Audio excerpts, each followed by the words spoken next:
Hi, welcome back to the module Structure and Unions. In this video, we will be studying about one more user-defined data type, that is union. Here is the outline of this video. First, we will study how to define a union, then we will create a union, then I will be describing how to declare a union variable, then we will discuss how to initialize, then we will study about accessing the union members. So let's get started. A union is a collection of different type of elements and it is used to create a user defined type, just like structure. But unlike structure, all the union members share the same memory locations. Now let me explain how to create a union. The syntax is also similar to a structure. The difference is only the keyword union. First we have to write the keyword union, then the name of the union, then we have to specify all the data members, which can be of integer, float, character or double type. Let's consider an example. The same examples I have considered here, which we have learned when we were studying structure. Now I will be explaining how the memory will allocate for the union members. In case of union, the size of memory allocated is equal to the maximum memory required by an individual member among all the members of that union. So you can see here integer required 2 bytes and the size of the character array is 20, so we will get 20 bytes of memory, and then for float we will get 4 bytes of memory. So the maximum among all is 20 bytes, that's why we will get total 20 bytes of memory and all other union members will share these 20 bytes. So at a time we can use only one member of the union. Now let's understand how to declare a union variable. In union, we declare the union variable in the same way as structure. So you can declare immediately after defining a union, or we can even declare a union variable using the union keyword.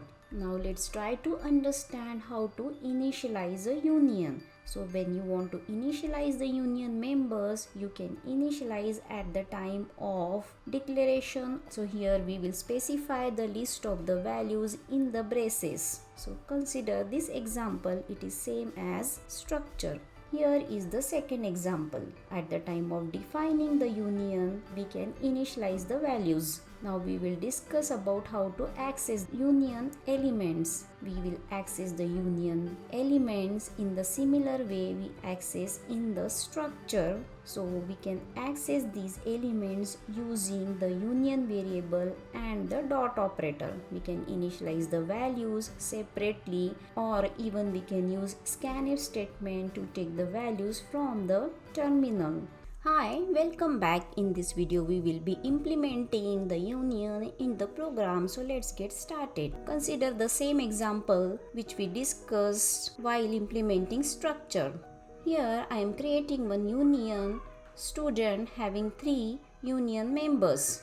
To access these union members, first we should declare union variable. So this is the first way to declare a union variable.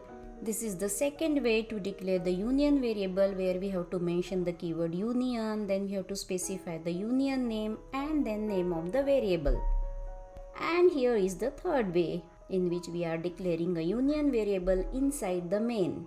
Now we will study how to initialize the union members. While initializing also we will follow the same syntax what we studied in structure. We can initialize the union members immediately after defining it. Even we can initialize the union members when we are using the union keyword.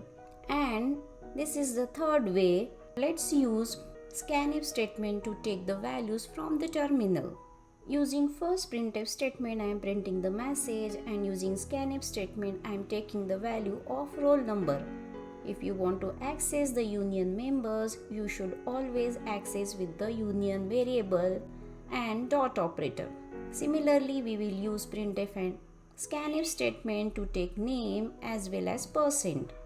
Here is the code. Here we are taking name and here we are taking percent. Now after taking the values from the terminal, we are going to print it. So again I am using printf statement to print these values.